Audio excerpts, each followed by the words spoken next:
Perempuan, lalu ada dari KPI Pusat, ada Uda Yuliandri. Kita tunggu sebentar lagi akan bergabung.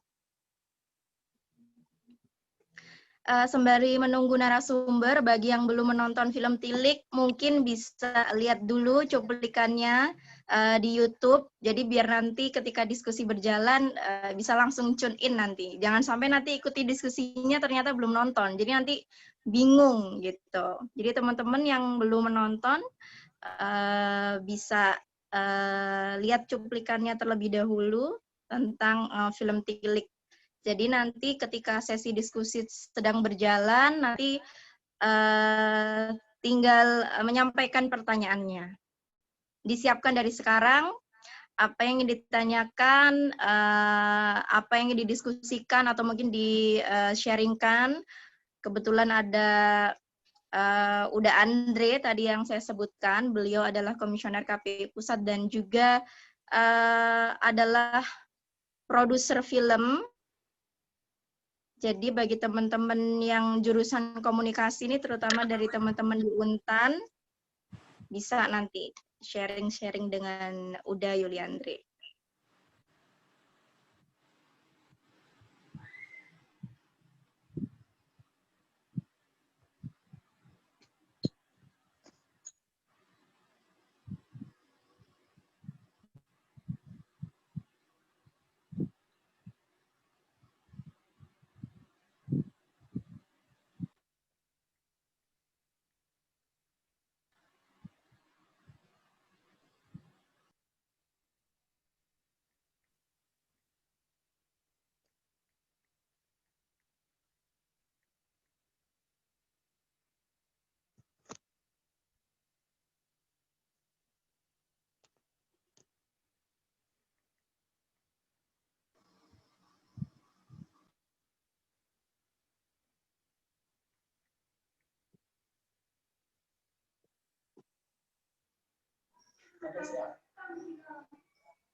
Selamat datang, saya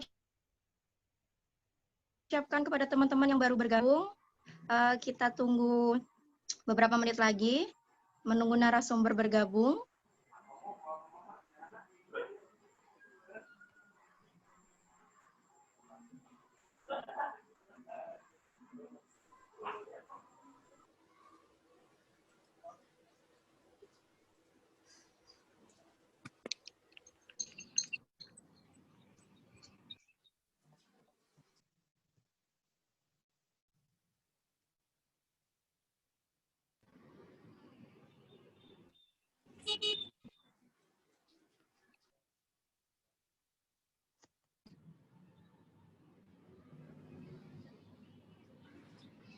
Assalamualaikum.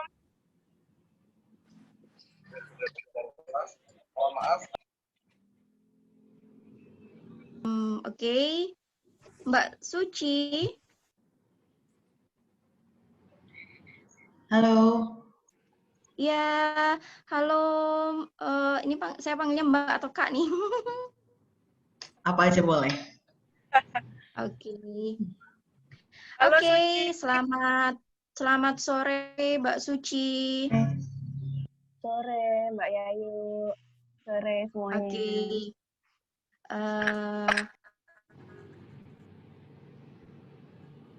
Kita tunggu dulu dua narasumber yang lainnya, baru kita mulai ya Mbak. Tilik Jember Bar Shopping. Mbak Suci. Iya, gimana Mbak? Ya, Siap-siap. kita tunggu dua narasumber lainnya dulu ya. Bentar lagi akan bergabung. Ya, baru baik. kita mulai. Baik. Selamat datang. Saya ucapkan kepada Mbak Sisin. Selamat bergabung Mbak Sisin. Halo Yayu, selamat sore Ya, semuanya. sore. Ya, Mbak Sisin ini banyak teman-teman dari Untan, Kalimantan yang bergabung nih, Mbak. Makasih sudah bergabung di sini. Iya, Senang kita jadi bisa diskusi bareng-bareng ya. Iya, jadi Mbak Sisin ini adalah founder dari Critical Circle. Sebetulnya sore ini beliau yang akan memandu acara. Cuman karena kebetulan ada berita duka, jadi Mbak Sisin mohon izin hari ini beliau masih ada keperluan keluarga. Jadi untuk sore ini saya yang akan menggantikan Mbak Sisin untuk memandu acara sore ini. Seperti Terima kasih Yayu. Iya, sama-sama Mbak Sisin. Mbak Sisin bisa cek participants ya, Mbak Sisin. Iya. Cukup beragam sore ini. Jadi ada teman-teman dari Sumbar, teman-teman dari Surabaya yang Oh, ini sudah bergabung. ada Mbak Ninu nih. Iya. Selamat sore Mbak Ninu. Mbak Ninu nih beliau senior di Kompas. Ini Pak Mas Pujo juga sudah gabung nih Mas Iya. Pujo. Selamat sore Mas Pujo. Halo, selamat sore. Mohon maaf baru gabung soalnya tadi ada acara kampus penerimaan mahasiswa baru, makanya baru bisa Iya, gabung baru betul. aja selesai jam 4. Ya. Halo, apa kabar semuanya? Mbak Sinta? Baik, alhamdulillah. Sehat-sehat ya? Sehat ya Mas? Alhamdulillah sehat. Tetap jaga kesehatan. Iya, jangan ada yang sakit. Di Jakarta susah loh nyari rumah sakit. Betul. Sama di sini juga sama, di Surabaya. Sama saja sih kayak di semua daerah. Sama ya? Iya, Aduh, sama. sedih banget. Ini juga ada Mbak Sonya dari Kompas. Halo Mbak Sonya. Ada Robi juga nih, Robi.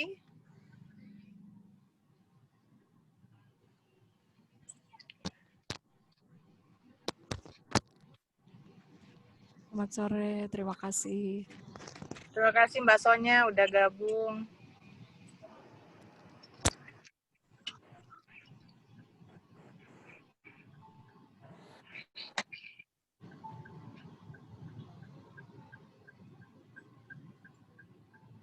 Ini diskusinya akan sangat menarik nampaknya, yuk. Ya, semoga. Ya Mbak. Karena ini keren-keren juga nih. Ada itu enggak? Jadi Mbak Sisin, ini kan ada beberapa dosen dari Untan, Kalimantan yang bergabung. Dan kebetulan ini ada tugas untuk mahasiswanya. Jadi banyak mahasiswa dari Untan yang bergabung sore kali ini. Oh, wow. Gitu. Jadi itu sudah dikasih kode itu sama dosennya. Jadi semua yang namanya diawali dengan Untan itu adalah teman-teman dari Untan. Jadi biar enak dosennya kalau ini kan, kalau ngabsen. Absen ya. Iya, sekarang soalnya semua daring ya, pelajaran juga. Iya. Jadi tugas-tugasnya juga. Gitu. Oke, lanjut yuk. Mbak Sisin mau lanjut jalan dulu ya? Ya, silakan. Aku nyimak aja ya. Ya. Ini tinggal satu narasumber lagi, udah Yuliandre. Saya izin untuk bentar untuk kontak sebentar. Tidak saya izinkan.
Gimana caranya?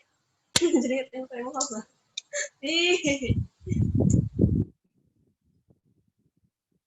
Pakai background video pun bisa. Background video.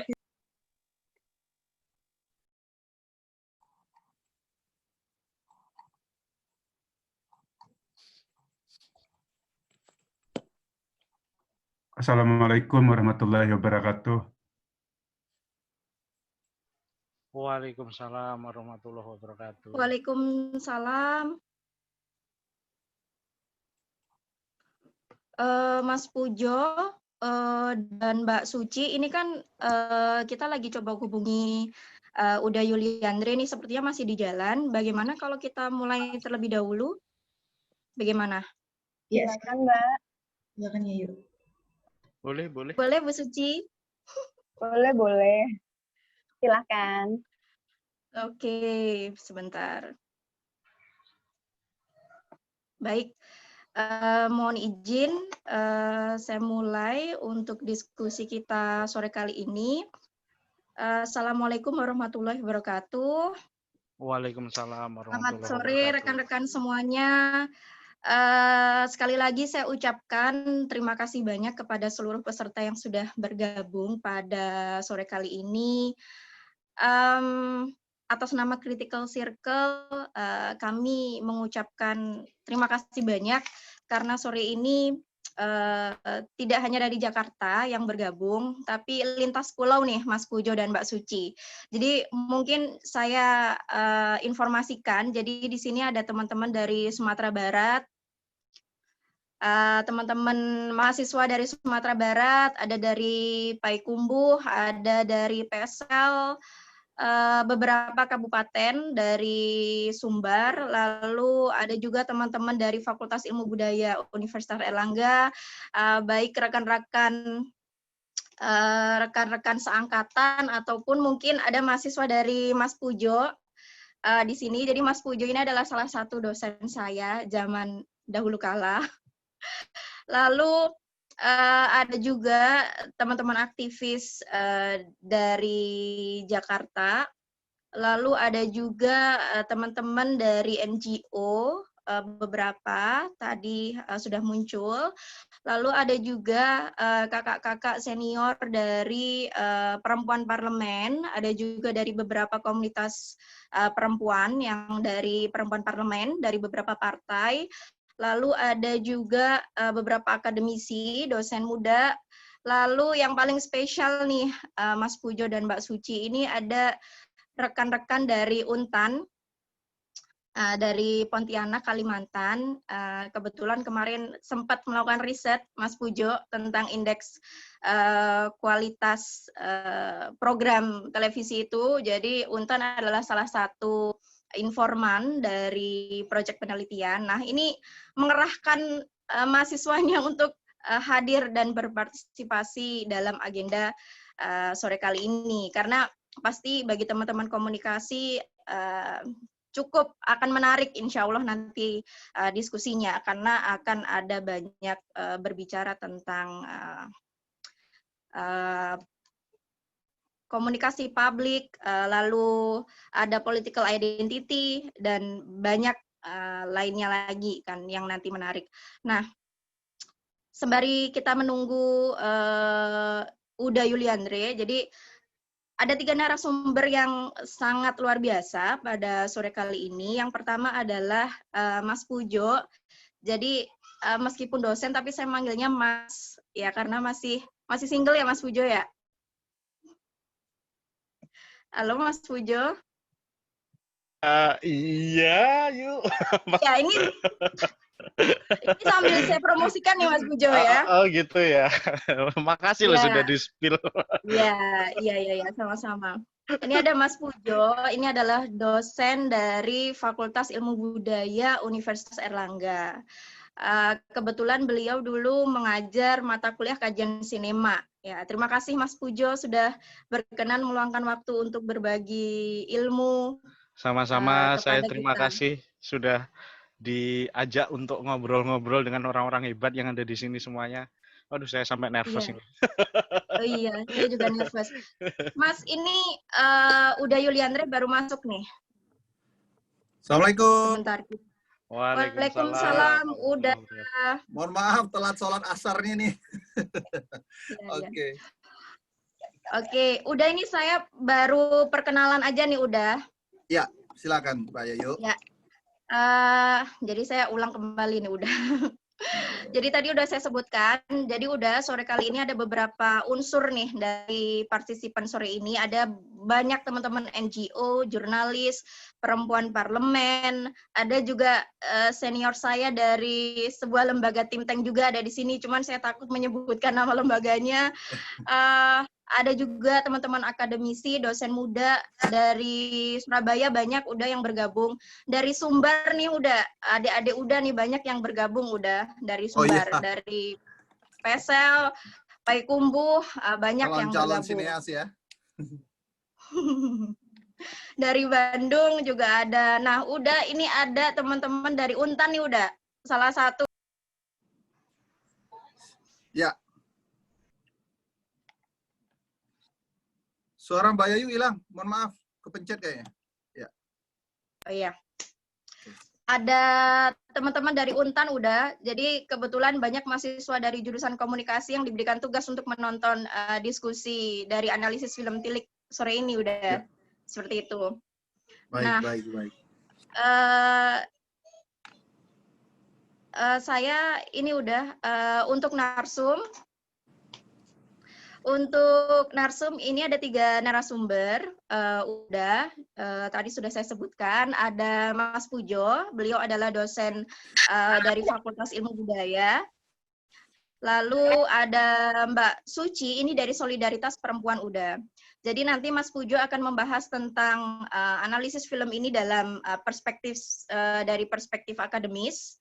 Karena dulu beliau mengajar kajian sinema, beliau dulu adalah dosen saya waktu di UNER. Lalu ada Mbak Suci yang nanti akan membahas tentang fenomena dari gender stereotyping ini dalam masyarakat, dalam kehidupan realnya seperti apa. Lalu ada Uda nanti yang berbagi ilmu lah udah bagaimana menganalisis film ini dalam perspektif mungkin dari sisi produksinya atau mungkin dari segi perfilmannya seperti itu. Nah, untuk kesempatan pertama, kira-kira bagaimana kalau saya berikan kesempatan pertama untuk Uda Yuliandri terlebih dahulu? Bagaimana Uda? Boleh, silakan. Yang ahlinya nggak apa-apa, udah terakhir nggak apa-apa deh, Mbak Yayu. Udah dengar Semua dulu. mau terakhir udah. Oh, semuanya mau oke. terakhir ini pesennya. Iya. Mungkin udah aja dulu biar kita lebih on fire nanti diskusinya udah. Ya, Silakan udah. terima kasih Mbak Yu. Bismillahirrahmanirrahim. Assalamualaikum warahmatullahi wabarakatuh.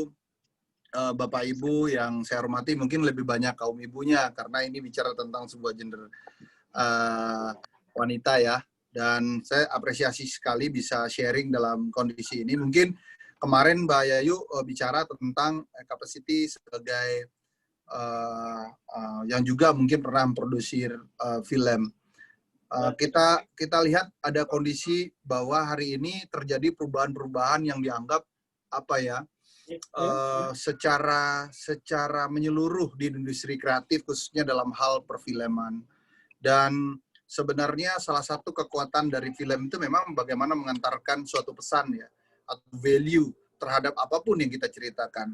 Berapa waktu yang lalu juga waktu saya masih di ketua periode yang lalu ya jadi ketua KPI, saya merasakan sekali bagaimana getolnya Korea Selatan untuk melakukan sebuah kerjasama yang disebut dengan co-production dengan isu-isu yang berharap begitu banyaknya kearifan lokal konten yang ada di Indonesia yang mungkin bisa diberikan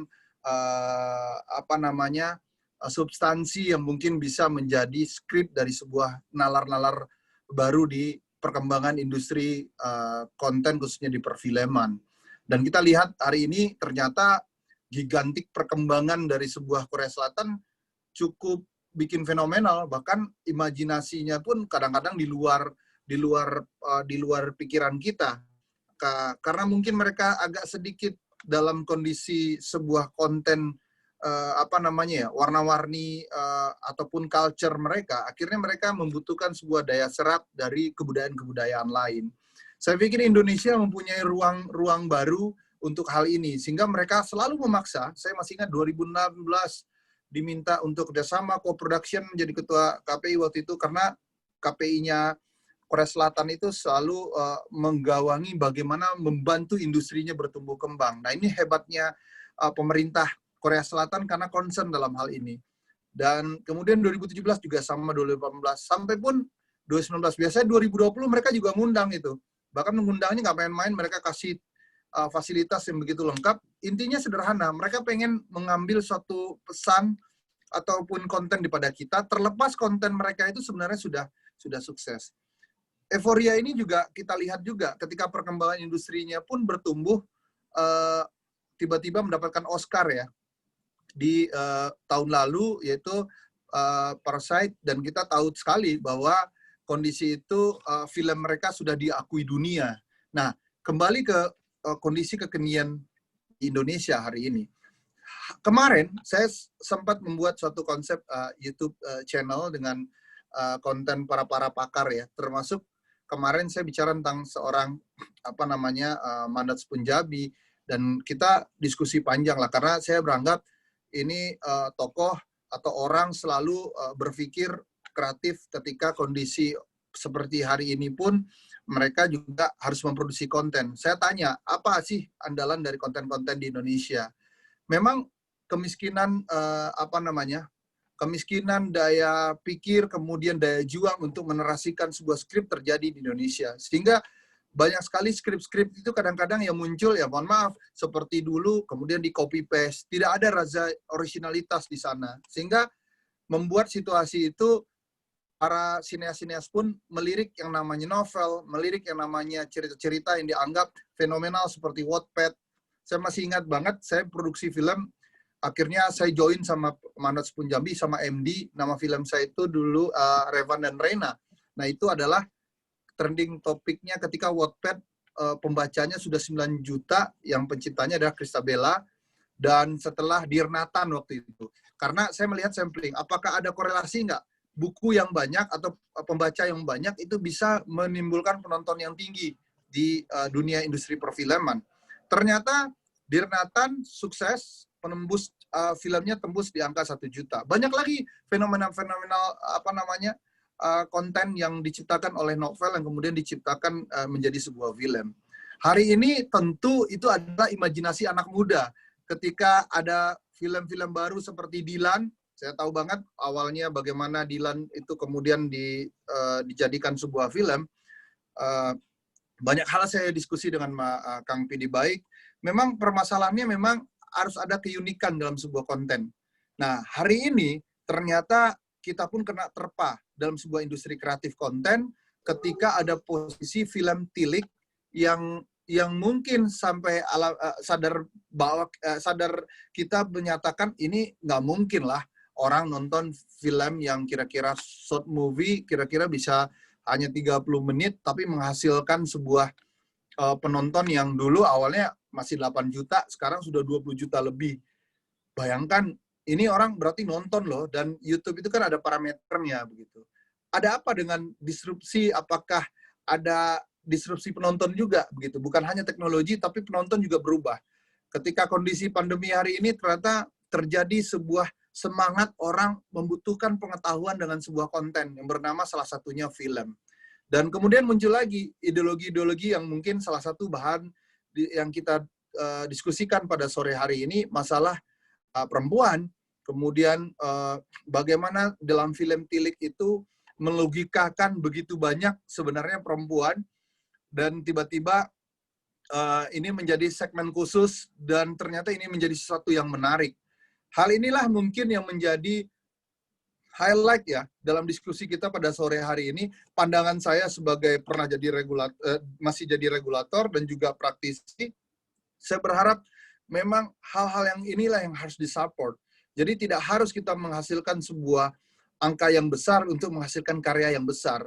Dan ini dibuktikan dengan konsepnya tilik. Dan ini juga masih ingat kita berapa negara juga memunculkan hal yang sama. Karya seni seperti inilah yang mungkin sebenarnya kita harus confident, kita harus percaya diri untuk menciptakan karya itu. Jadi tidak hanya sekedar, mohon maaf, ya kita copy paste. Ketika orang, saya masih ingat tuh kalau genre di film itu horor suka, akhirnya semua orang bikin horor. Karena kenapa?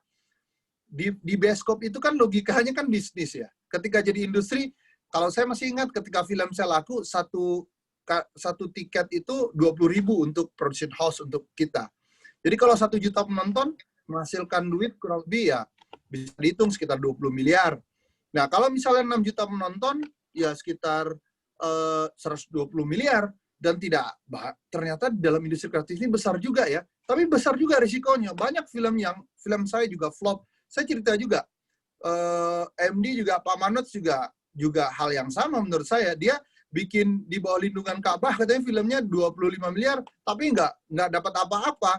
Tapi ketika bikin Danur yang film horor yang rendah gitu, maksudnya cost-nya rendah, tiba-tiba menghasilkan penonton yang sampai 2-3 juta. Yang menghasilkan yang mungkin yang bikin surplus begitu. Nah, ini fenomena yang harus kita pelajari secara baik apa kondisi hari ini di Indonesia. Dan tidak bisa kita meng-copy paste seperti apa yang dilakukan Korea Selatan karena mereka dalam soal risetnya. Di Indonesia, saya yakin perempuan banyak sekali sebenarnya prominent figures yang menciptakan sebuah karya-karya yang mungkin bisa kita temukan, tidak harus menghasilkan sebuah mega karya film yang begitu fenomenal, tapi ada ide yang mungkin bisa dikondisikan dengan konsep digital hari ini, dengan low cost, high impact. Artinya dengan sebuah kamera saja mengalahkan sebuah industri TV, bahkan juga industri film yang mungkin kualitasnya lebih baik. Tetapi hari ini juga diciptakan bagaimana bagusnya film tilik. Coba lihat, dari susunan gambar, pilihan gambar, dan sebagainya, sangat bagus sekali. Hal ini yang menjadi sebuah, menurut saya, kekuatan yang mungkin bisa kita diskusikan.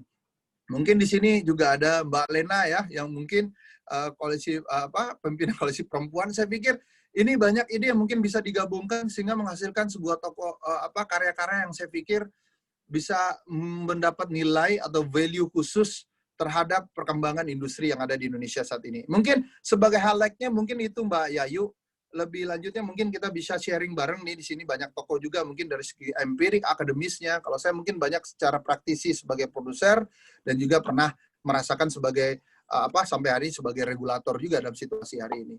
Mungkin Mbak Yayu itu dulu highlight dari saya yang mungkin bisa jadi lintas pikiran kita bersama pada sore hari ini. Baik, terima kasih udah atas energizer-nya. Jadi kita semakin on fire nih untuk melangkah ke sesi diskusi selanjutnya. Sebelumnya mohon izin saya ingin menyapa sekali lagi kepada para peserta yang baru bergabung. Kak Lena, selamat datang Kak Lena. Ada Kak Ninu, selamat datang Kak Lena. Ada Pak Vidya juga dari CSIS, terima kasih sudah meluangkan waktunya. Serta rekan-rekan dari luar Jakarta yang sudah bergabung dan antusias untuk menyimak diskusi ini. Baik, selanjutnya saya akan memberikan kesempatan kepada Mas Pujo selaku akademisi. Kita akan mendengarkan nih dari segi akademisi nih, dari perspektif akademisnya. Kira-kira bagaimana nih Mas Pujo analisisnya? Untuk waktu dan tempat saya persilahkan. Silahkan Mas Pujo. Baik. Terima kasih Ayu. Lama nggak ketemu ya. Ketemu di masa pandemi. Baik, Assalamualaikum warahmatullahi wabarakatuh. Selamat sore Bapak Ibu sekalian adik-adik mahasiswa. Ini sebetulnya adalah sesuatu yang sedikit berat bagi saya ya, karena sebetulnya begini, ketika saya menonton film Tilik ini yang saya lakukan adalah saya menikmati saja gitu ya. Jadi saya tidak ingin berpikir apapun gitu ya, termasuk mencoba untuk berpikir kritis atau bagaimanapun gitu. Karena ya ini mungkin kebiasaan saya kalau saya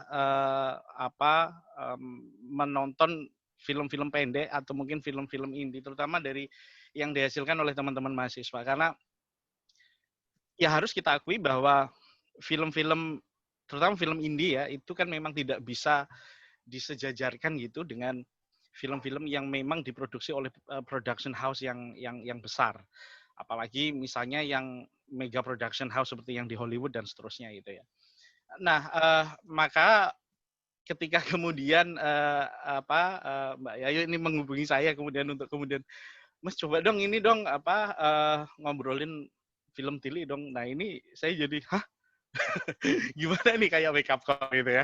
Sehingga kemudian ya saya mencoba untuk nonton lagi gitu, dan coba akhirnya namanya saya menjadi penikmat gitu, mencoba untuk kemudian mencari beberapa hal detail, dan tidak ketinggalan juga mencari apa yang sebetulnya menjadi perbincangan di dunia maya sebetulnya. Karena kan dinamika dunia maya kita ini kan luar biasa sekali kan, netizen itu luar biasa sekali, karena di Indonesia istilahnya interaksi sosial ini sepertinya semakin hari itu semakin lebih banyak dilakukan di dunia maya. Jadi interaksi dunia maya semakin meningkat.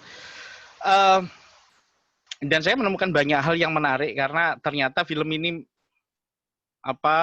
mengundang pro dan kontra gitu ya. Dan banyak SJW yang kemudian bermunculan seperti biasa kalau ada sesuatu yang viral gitu kemudian menjadi muncul. Dan saya yakin popularitas dari Tili ini pun juga muncul karena peran dari para warganet yang banyak memperbincangkan gitu ya mengenai film ini di platform-platform sosial media. Nah, sebetulnya tadi sudah disampaikan sama Mbak Yayu tadi, saya sebetulnya inginnya terakhir-terakhir aja lah, saya yang mungkin sedikit beda gitu dari para narasumber yang lain gitu ya. Tapi nggak apa-apa, saya ternyata nomor 2. Jadi ya ini saya bingung, semoga saya tidak overlapping nanti dengan yang disampaikan, karena memang banyak sekali hal yang bisa kita kulik sebetulnya dari film ini, walaupun kalau kita lihat dari wawancara kemudian juga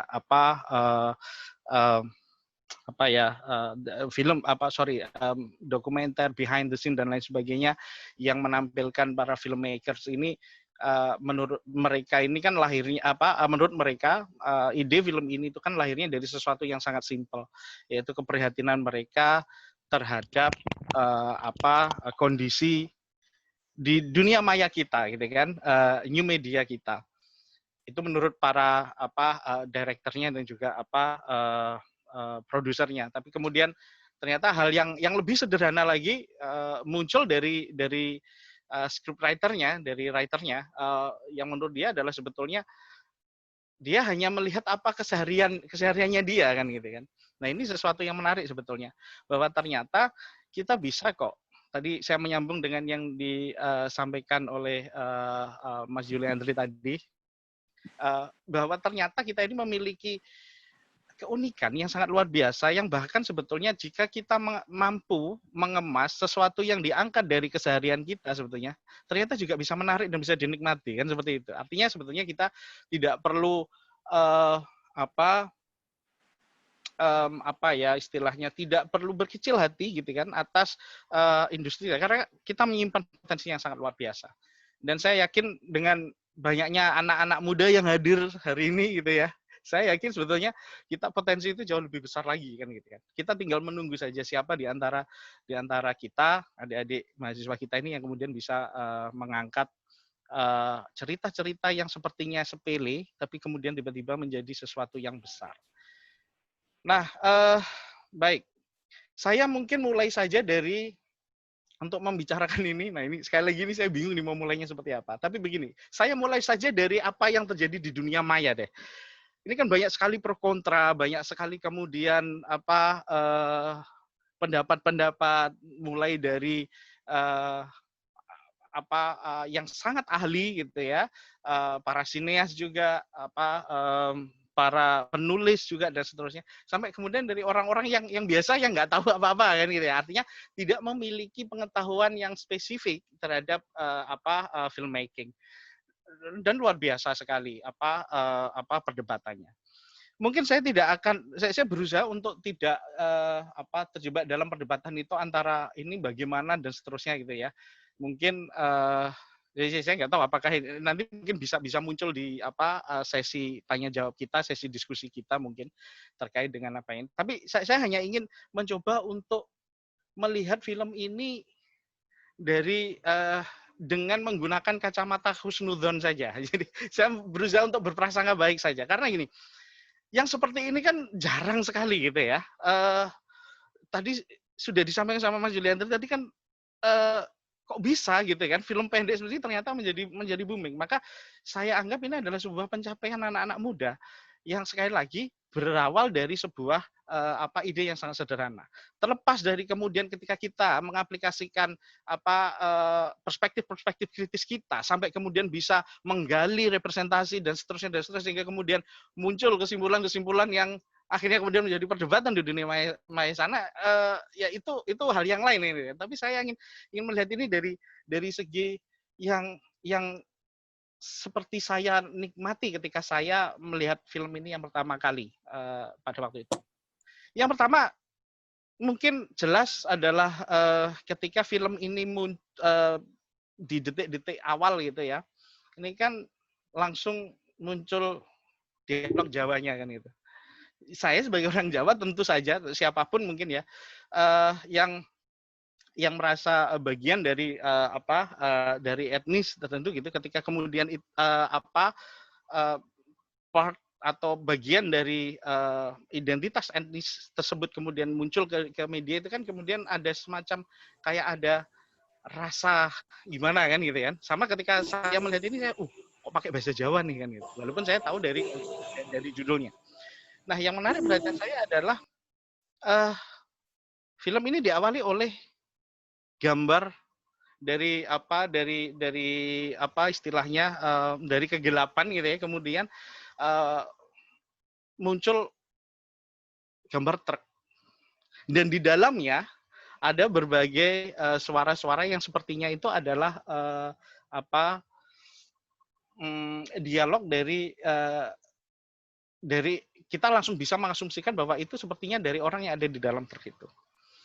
Nah, dari sini saya melihat sebetulnya film ini berusaha untuk menunjukkan, kalau ini menurut saya ya, sekali lagi ini kan dari apa yang saya nikmati waktu pertama kali menonton itu adalah ini berusaha untuk menunjukkan sebuah kultur lokalitas yang sangat kuat. Jadi coba ditunjukkan dengan misalnya ketika orang menyumbang dan lain sebagainya itu kemudian dimasukkan amplop dan sebagainya kan seperti itu. Kemudian dialog-dialog yang muncul di situ sangat-sangat lokal sekali dan serasa membawa saya kembali ke desa saya kan itu.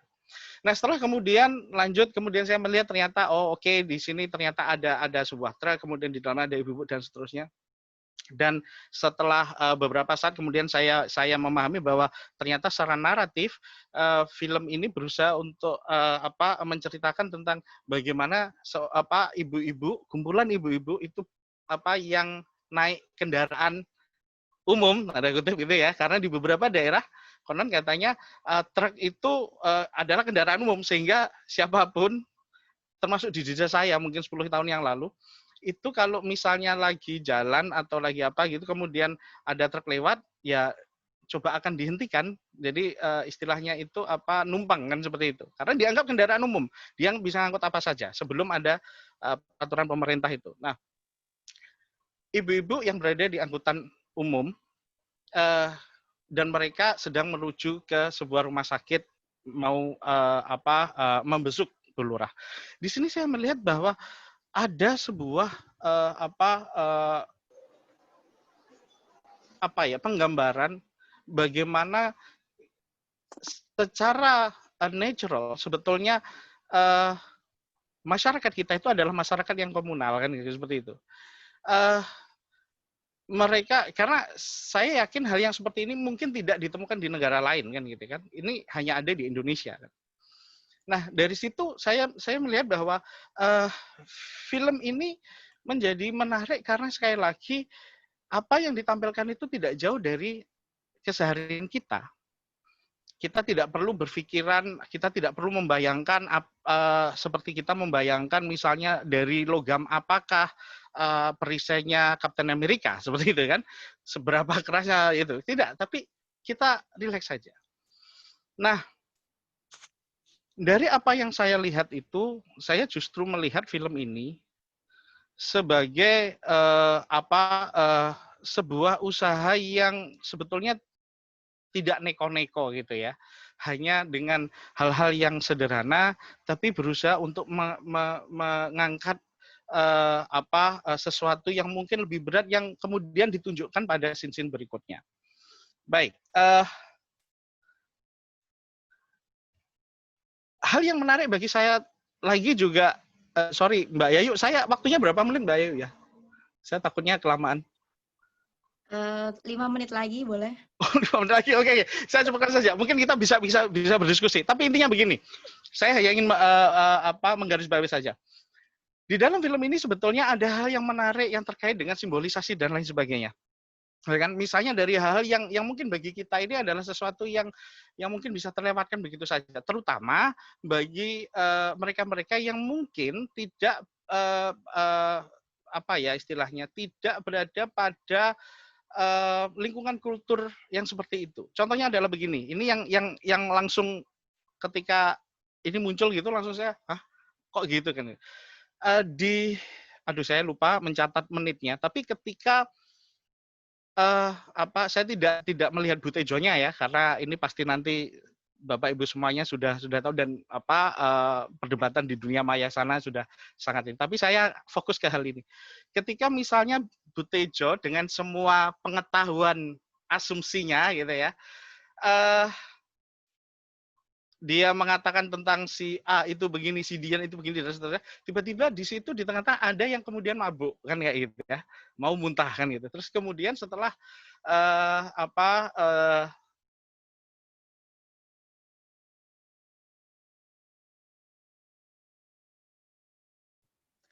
Mas Pujo kayaknya ke-mute deh, Mas. Oke, sorry ya kepencet. Oke.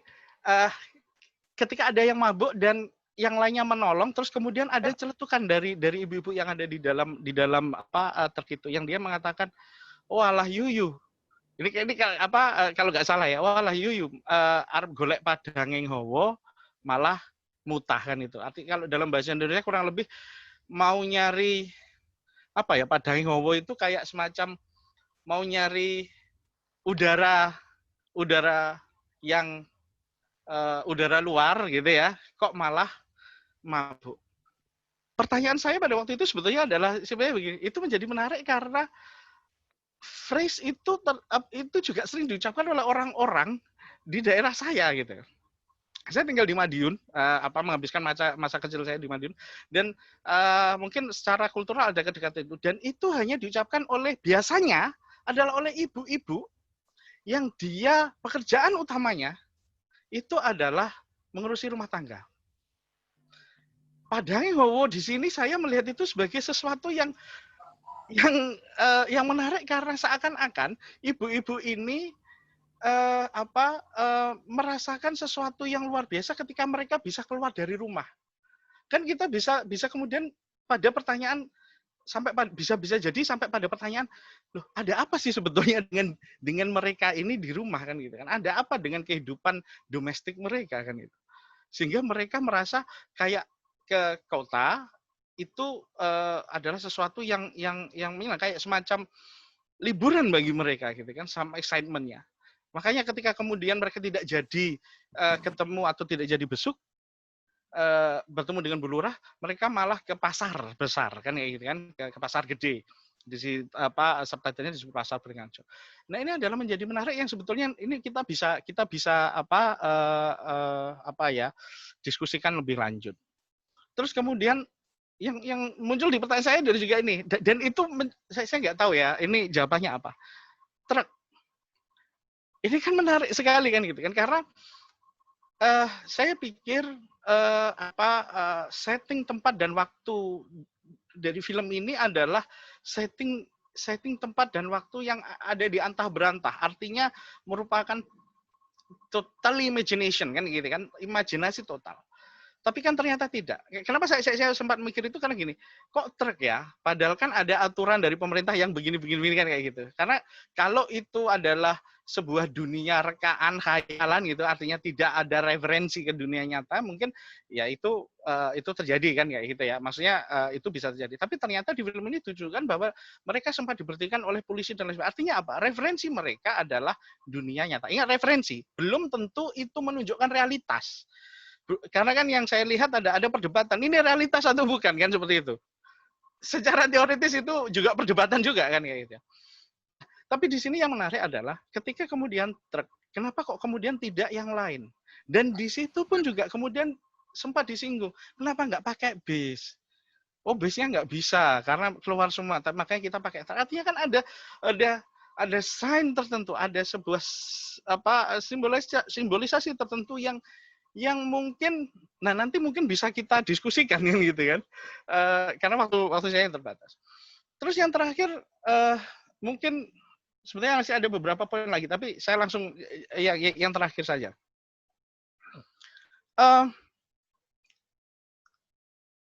Yang menjadi menarik adalah apa yang dilakukan oleh Dian ya. Karena kan sepertinya, ini kalau saya boleh berasumsi gitu ya, sepertinya yang menjadikan ini viral itu kan karena ada kehadiran Dian ini kan kayak gitu. Yang kemudian di akhir dia masuk ke dalam mobil, kemudian ketemu dengan bapaknya Fikri kan seperti itu, dan ternyata mereka pacaran. Dan di situ sebetulnya saya sampai nonton 3 kali gitu kan. Apa memang si Dian ini pelakor kan gitu kan.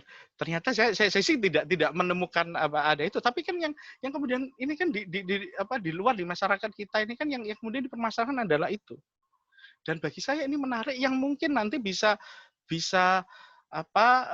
dibahas oleh mungkin Mbak Suci mungkin nanti ya di selanjutnya gitu kan. Karena kan ini bagaimana masyarakat kita kemudian lebih suka melihat itu. Saya pernah suatu ketika di kelas saya ketika zamannya adalah ya salah satu artis gitu kan yang dia dilabrak oleh anak pacarnya atau apalah saya kurang tahu ya, yang kemudian katanya sih mereka sudah menikah ya gitu kan, sempat dilabrak di sebuah mobil. Kemudian ketika saya tanya kepada di kelas itu, ini menarik sekali menurut saya, ketika saya tanya, menurut kalian yang salah itu siapa? Dan mereka mengatakan, ya itulah si pelakornya itu kan gitu kan. Ini kan menjadi menarik karena bagi saya, loh, kenapa kok kalian nggak pernah berpikiran mungkin saja laki-lakinya yang salah gitu kan? Atau mungkin saja siapa yang salah? Kita kan nggak tahu nih. Ya enggak lah, pokoknya adalah ini. Maka kalau kita menggunakan teori feminis kan kita bisa mengatakan bahwa image bahwa woman is evil itu kan mungkin masih mengikat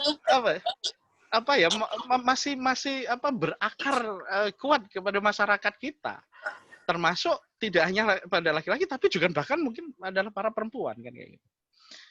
Ya mungkin itu dulu Mbak Yayu dari saya. Mungkin saya berharap mungkin kita bisa lebih jauh lagi untuk menggali ini nanti di sesi diskusi mungkin. Terima kasih, itu saja dulu. Baik, terima kasih banyak Mas Pujo atas sharing ilmunya. Ini baru 2 narasumber nih. Ini Mbak Suci, semoga bisa menjadi gong nih habis ini ya. Oke, kesempatan selanjutnya akan saya berikan kepada Mbak Suci dari Solidaritas Perempuan.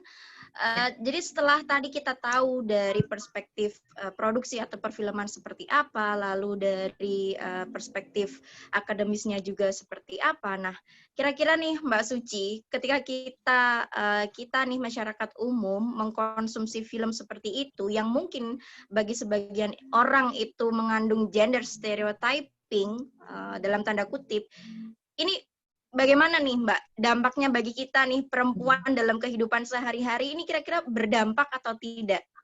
Silahkan Mbak Suci, tempat dan waktu saya persilahkan. Terima kasih Mbak Yayu, halo Mas Pujo dan teman-teman semua. Sebenarnya tadi apa yang dikatakan Mas Pujo itu juga menjadi concern saya juga gitu. Jadi sebenarnya sedikit sudah terkupas oleh Mas Pujo ya. Tapi sebenarnya yang saya mau highlight begini. Ya, saya memberikan pandangan umum dulu sebenarnya terhadap film Tilik ini ya. Jadi ini film yang saya tahu bahwa dilakukan memang dengan riset dan mengambil hal yang memang paling terjadi sehari-hari di masyarakat kita. Tapi memang kemudian apa yang tontonan apapun itu ya, termasuk film, bacaan dan lain-lain, ketika dia disajikan secara netral dan tidak sedikit misalnya memberikan bungkusan terhadap karyanya begitu. Nah, kemudian ini dilempar ke ruang publik yang ruang publiknya sendiri tidak dalam kondisi netral. Begitu. Nah, itu yang kemudian melahirkan diskursus publik yang luar biasa.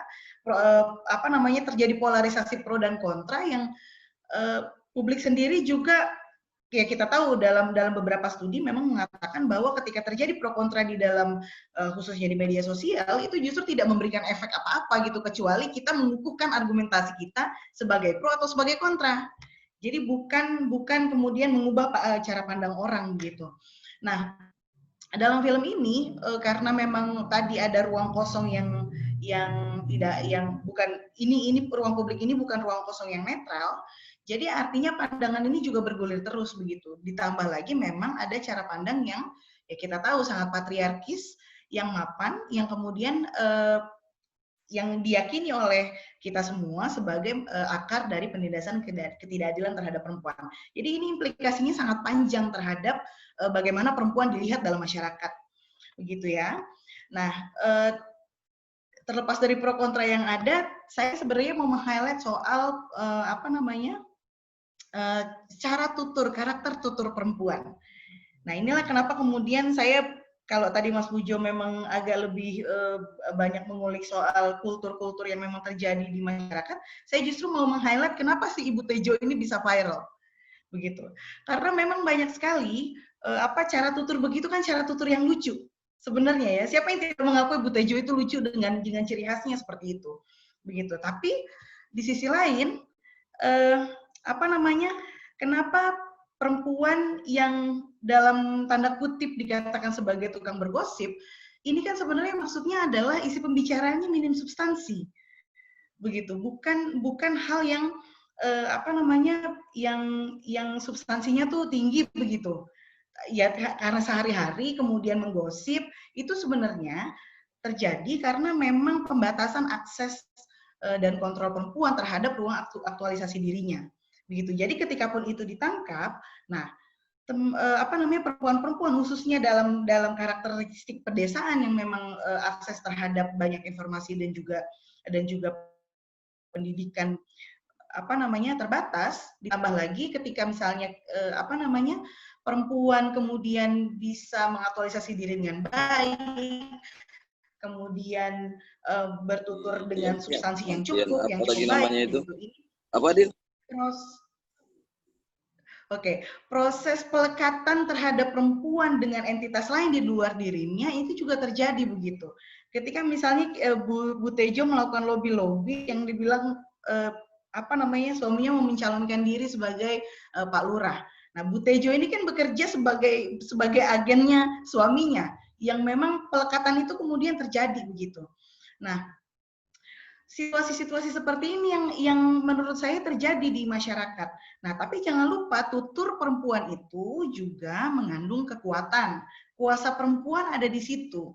Misalnya, ketika tadi ada teman-teman yang juga salah satu teman yang juga berkomentar soal kayak lucu tuh adegan pas ibu-ibu naik truk mau ditilang polisi. Nah, di situ poin yang saya tangkap adalah ini perdebatan terjadi nih antara katakanlah kita bisa bilang ada yang antagonis dan protagonis. Tapi kemudian ketika ada kepentingan yang sama, bagaimana polisi ini mau nilang, berarti kan tujuan mereka untuk menjenguk Bu Lurah ini terhambat.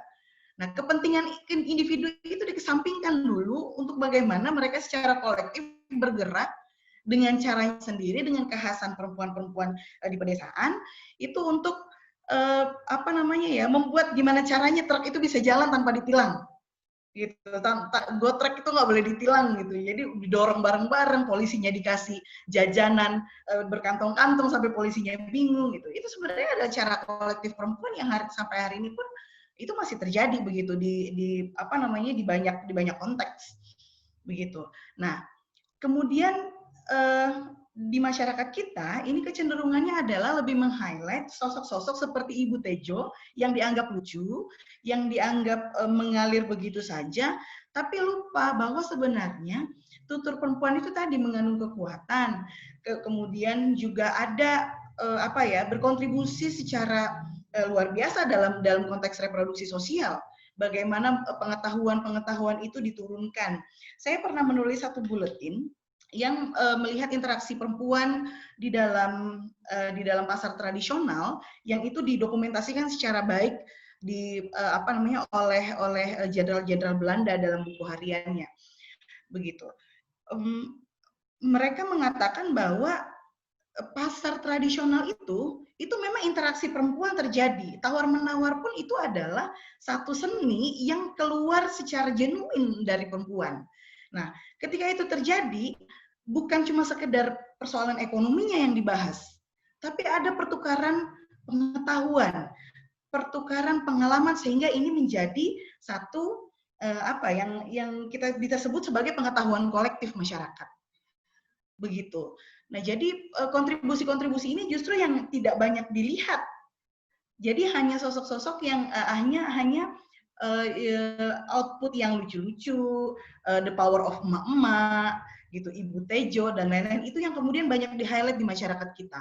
Nah, ini implikasinya apa? Implikasinya adalah pembatasan ruang perempuan, bahwa perempuan dianggap tidak mampu secara politik. Bahwa perempuan kemudian tidak dilibatkan dalam rapat-rapat pengambilan keputusan, karena apa yang dibicarakan itu yang di-highlight bukan substansi, tapi adalah aksen atau misalnya yang lucu-lucunya sebagai perempuan gitu, kalau kita mau lihat dalam konteks ibu-ibu. Nah, solidaritas perempuan sendiri secara pengalaman begitu, ketika misalnya perempuan ini diberi ruang atau misalnya tersedia ruang yang besar untuk mengaktualisasi diri, itu bukan hanya sebatas pada apa yang dilihat, perempuan itu berpikir jauh lebih panjang begitu, dengan peran-peran domestik yang kemudian dilekatkan oleh sosial kepada perempuan begitu. Kemudian apa lagi? Yayu, sejauh ini itu dulu. Nanti mungkin kita bisa diskusi ya. Baik, terima kasih Mbak Suci atas sharing ilmunya. Baik, rekan-rekan sekalian. Oke, karena narasumber sudah menyampaikan paparannya masing-masing, sekarang saya open kesempatan untuk para participants yang ingin memberikan pertanyaan. Dipersilahkan. Atau yang ingin Selamat sore Mbak Yayu. Ya, silakan dengan Kak Ninu. Ya, saya Ninu. Silakan Kak.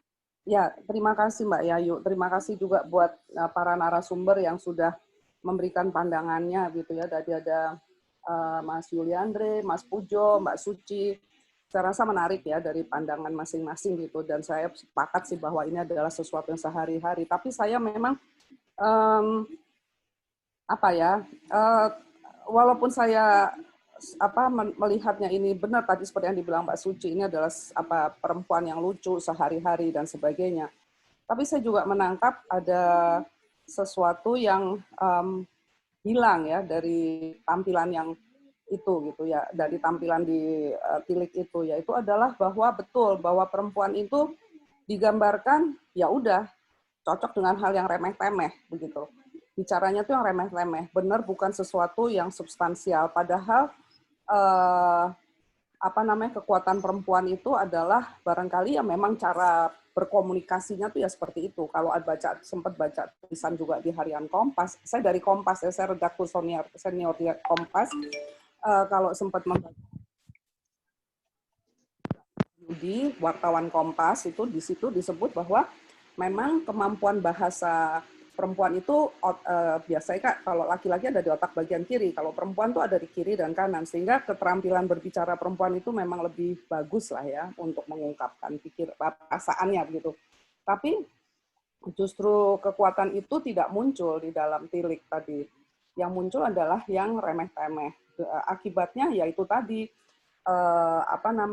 stereotipe perempuan menggosip itu semakin dikuatkan. Walaupun semua orang suka, banyak ya, sampai 16 juta ya sampai minggu lalu, kalau nggak salah yang nonton di YouTube gitu ya, itu luar biasa, angka yang luar biasa, tetapi balik sayang sekali bahwa cara bertutur yang menarik itu tidak digunakan untuk memperkuat citra perempuan, karena kan kita tahu ya, masyarakat kita dan saya rasa semua teman-teman yang ada di lapangan juga mengetahui bagaimana perempuan itu tidak pernah diikutkan dalam pengambilan keputusan. Misalnya di Musrenbangdes, Musrenbang gitu ya, itu kan perempuan minimal sekali diikutkan. Paling nanti dia jadi bagian konsumsi gitu ya, seksi konsumsi atau apalah gitu, tapi bukan pada posisi-posisi pengambil keputusan. Jadi perempuan itu tidak pernah dalam kajian feminis gitu ya, perempuan itu kan tidak pernah dipandang sebagai mampu melakukan transendensi, tidak mampu melepaskan diri dari yang pemikiran-pemikiran yang sehari-hari, tidak mau mengabstraksi gitu ya. Nah, ini saya setuju sekali dengan yang dibilang Mbak Suci bahwa ini sebetulnya bisa merugikan posisi perempuan gitu ya karena kadang-kadang perempuan sendiri juga memperkuat posisi itu gitu ya. Kalau kita lihat komentar-komentar itu kan juga banyak teman-teman perempuan yang mengatakan, oh ya nih bagus, menarik, begini-begini. Ya memang betul menarik gitu, tetapi saya setuju bahwa balik lagi sayang sekali tidak digunakan untuk menunjukkan bahwa perempuan bisa mengambil putusan yang lebih substansial. Saya rasa itu saja komentar dari saya, dan terima kasih sekali untuk acara yang menarik ini dari Critical Circle. Critical Circle ini saya rasa ini bagus sekali. dan ada 2 narasumber laki-laki di sini, jadi itu bagus banget gitu, dan ada Mbak Suci yang mengimbangi. Terima kasih. Baik, terima kasih Kak Ninu dari Kompas atas responnya. Baik, Mbak Yayu. Oh iya, Kak Lena, silakan Kak Lena. Ya ini karena Mbak Nino memberikan komentar, jadi kepengen ikut memberikan komentar juga. Assalamualaikum, Ya, selamat sore, salam sejahtera. Mas Andre, tadi Mbak Suci, kemudian pembicara yang satu tadi Mas siapa tadi? Mas Pujo. Mas Pujo. Mas Pujo. Mas Pujo, ya Mas Pujo, salam kenal. Buat saya itu tontonan yang menarik ya, Tilik, dan menggambarkan kehidupan keseharian, dan menjadi tantangan tersendiri bagi aktivis perempuan untuk ikut mengedukasi, karena gambaran keseharian itu terjadi menstereotipkan perempuan sebagai bigos gitu ya, dan penghujung dari film ini menurut saya agak anti klimaks juga ya, agak anti klimaks. Tadinya kan kita menduga bahwa apa yang dituduhkan oleh Bu Tejo itu tidak benar gitu, tapi ternyata kita dapati ya yang tadinya hanya rumus terbukti begitu, dan kemudian kalau kita menilai ini menempatkan perempuan sebagaimana yang selalu kami minta untuk dikaji ulang tentang harta, tahta, dan wanita itu yang berdekatan ya, yang selalu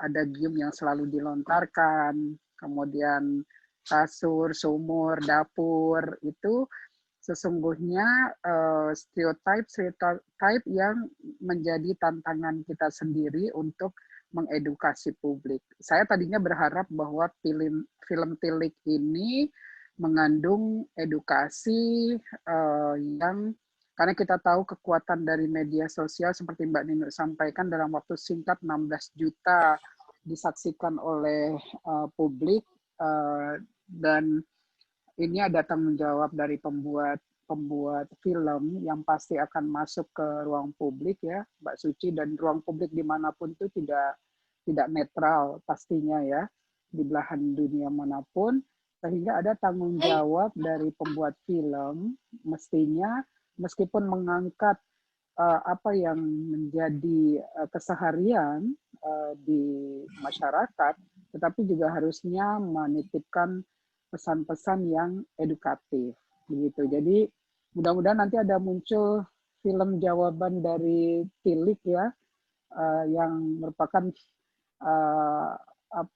mengandung unsur edukasi lah kepada publik bahwa perempuan itu kita harus respect kepada perempuan karena dan juga kepada laki-laki, dan memandang manusia itu harus universal, nilai-nilai yang selama ini kita inginkan. Dan kalau ini berhasil diberikan edukasi di publik, maka perjuangan kami yang ada di ranah politik ini akan lebih mudah gitu. Jadi jangan seperti terjadi misalnya di 2012 ketika kami sedang kencang memperkuat kebijakan afirmasi di parlemen, di undang-undang pemilu, kemudian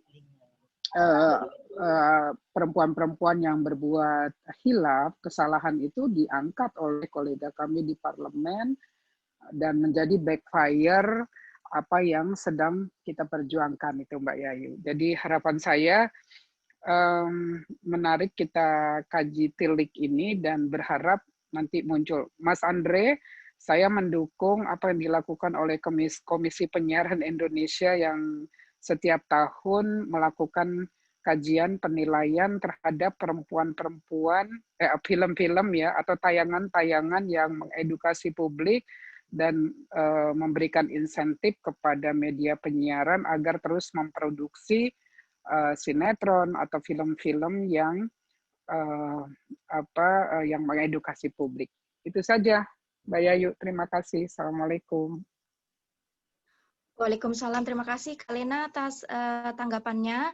Baik, kita coba buka 2 sesi diskusi. Yang sesi pertama kita berikan kesempatan kepada partisipan untuk bertanya secara langsung. Bagi yang ingin bertanya silakan bisa melambaikan icon lambaian tangan dulu, lalu bisa di open mic untuk sesi pertama.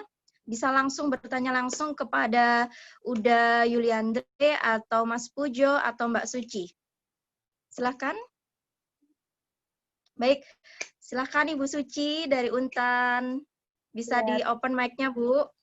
Iya, terima kasih banyak Mbak Yayu. Selamat sore teman-teman Bapak Ibu di Critical Circle, para pemateri, Bang Andre, kemudian Pak Pujo, dan juga Mbak Suci.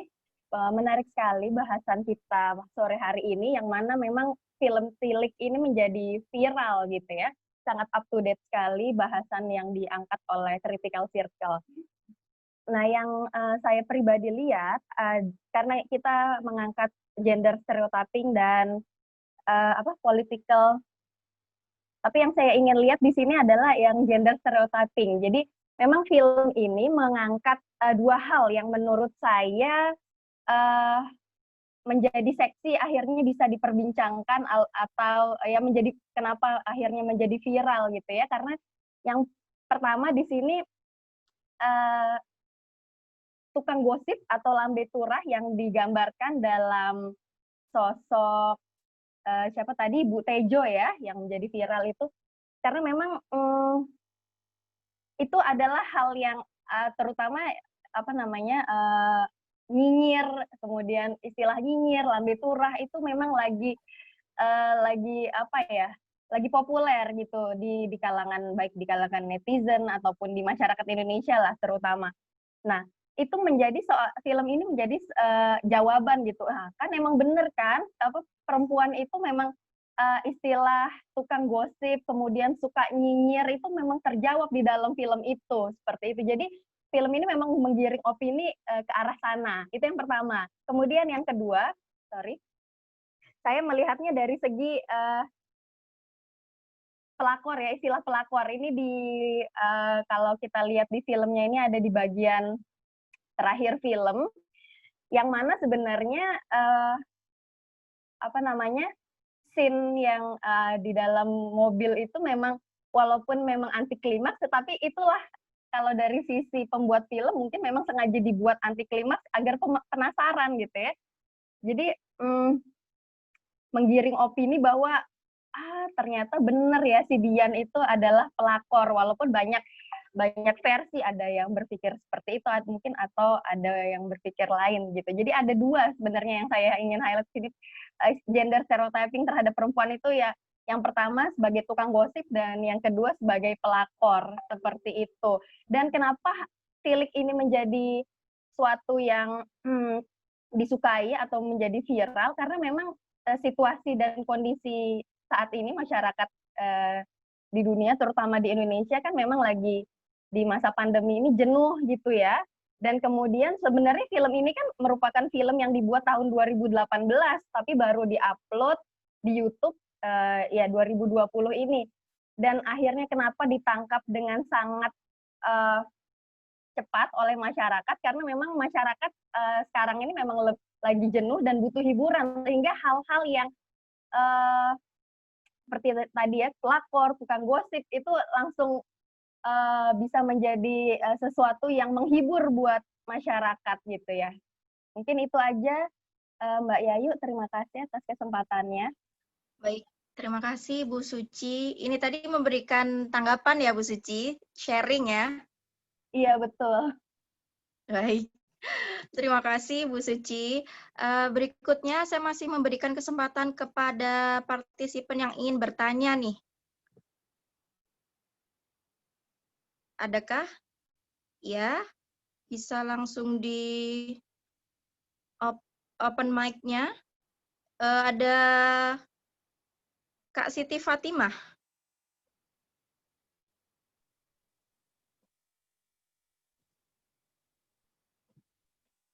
Iya. Halo, Kak Assalamualaikum. Siti Selamat Fatimah. sore. Iya, iya. Selamat sore. Silahkan ingin bertanya kepada narasumber yang mana, Kak Siti? Pada Ibu Suci. Oke, silahkan. Pada Kak Suci. Nah, dalam film ini saya melihat juga beberapa perspektif perempuan ya. Politika perempuan, perempuan berpolitik itu saya juga melihat dalam film itu. Saya melihat ada sosok Bu Lurah yang disebutkan sama Bu Tejo itu kalau dia ini bertumpuk-tumpuk gitu. Gimana bisa seorang single parent terus akhirnya jadi Bu Lurah juga, terus menanggung beban keluarga sendiri. Itu kan dia disebutkan dalam dialognya Bu Tejo. Dan saya melihat juga ada politiknya Bu Tejo di sini. Bu Tejo itu memiliki power ya, kalau saya bilang sebagai alpha leader gitu. Di mana kata-kata dia itu mampu menghipnotis teman-teman satu truknya untuk memahami apa yang dikatakan, dan kita juga bisa melihat peran-peran dari perempuan-perempuan lain yang turut andil dalam pembicaraannya Bu Tejo ini. Jadi ada tim kompor, tim kipas-kipas gitu kan. Jadi kalimatnya Bu Tejo ini jadi menarik karena ada tim hore ya, saya bilang tim hore di belakangnya. Jadi kalimatnya bisa dinikmati gitu, bisa didengar oleh perempuan lain. Nah, dalam politiknya Bu Tejo ini juga waktu kita bisa lihat di beberapa menit yang dia memamerkan tipis-tipis memamerkan kekayaannya, tipis-tipis memamerkan kalau meminta dukungan untuk suaminya nyalon sebagai pengganti Bu Lurah yang udah mulai sakit-sakitan. Nah, tapi memang sayangnya. Pertanyaannya apa Kak nih? Nah, pertanyaannya stereotip yang seperti itu, stereotip perempuan berpolitik itu kan sudah ditunjukkan, sudah ada gitu. Memang tidak terlalu besar tapi sudah ada gitu. Yang memang disayangkan kalau menurut saya memang tidak ada pesan yang langsung, yang edukatifnya yang langsung gitu. Yang pertanyaannya itu, bagaimanakah di film ini kan sudah ada gitu, tapi memang kurang. Sebaiknya seperti apa? Makasih. Baik. Untuk perempuan Baik, bisa terima berpolitik. kasih. Ya, Kak Siti dari mana nih Kak, kalau boleh tahu? Dari Jakarta atau dari luar Jakarta? Dari Jakarta. UIN, Oke, Syarif terima Hidayatullah kasih Jakarta. Kak. Oke, dari UIN Ciputat ya. Terima kasih Iya. Kak, Kak Fatimah sudah bergabung. Baik, Mbak Suci ini mau direspon langsung atau mau dikumpulin dulu nih pertanyaannya Mbak? Boleh dikumpulin aja dulu, ya yuk. Oke, Mbak. Oke, boleh dikumpulin dulu ya. Oke, pertanyaan selanjutnya. Saya masih membuka kesempatan untuk open mic bagi partisipan yang ingin memberikan pertanyaan. Oke, ada Anissa Syafira. Silahkan, Kak Anissa Syafira. Silahkan disampaikan pertanyaannya singkat padat, lalu ditujukan kepada narsum yang mana? Pertanyaannya, silahkan. Oke, selamat sore semuanya. Terima kasih atas materinya hari ini, sangat keren sekali. Ini pertanyaan untuk semuanya, mungkin barangkali saya bisa mendengar beberapa jawaban dari masing-masing narasumber. Mengingat tadi itu sempat dibahas bahwa posisi audiens yang tidak netral. Ini cukup menarik karena mengingat bahwa film ini kan diupload ke YouTube. Terus dari YouTube itu kan sebenarnya para audiens itu bisa merasakan relatability-nya itu lebih tinggi dibandingkan yang lain-lain lah menurut beberapa studi.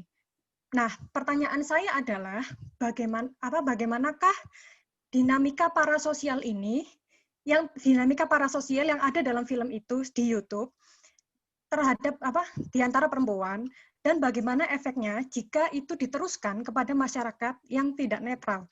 Kira-kira nanti efek paling baiknya seperti apa sih, dan efek paling buruknya seperti apa? Apa yang bisa kita lihat dari kondisi itu? Gitu aja. Terima kasih sebelumnya. Sekarang saya mute lagi. Terima kasih.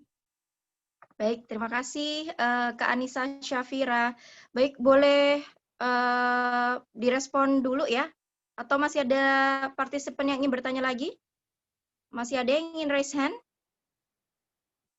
Oke, tidak ada. Oke, boleh saya tujukan kepada narasumber terlebih dahulu.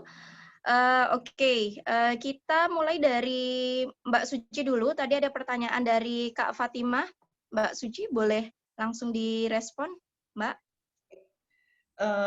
Jadi ada 2 pertanyaan nih, jadi saya menjawab ini sekaligus. Pertama, misalnya bicara soal perempuan berpolitik dan kemudian apa yang kalau di dalam film itu apa namanya itu menjadi sosok Bu Lurah yang single parents dengan keluarga yang seperti itu dan juga kemudian berpolitik.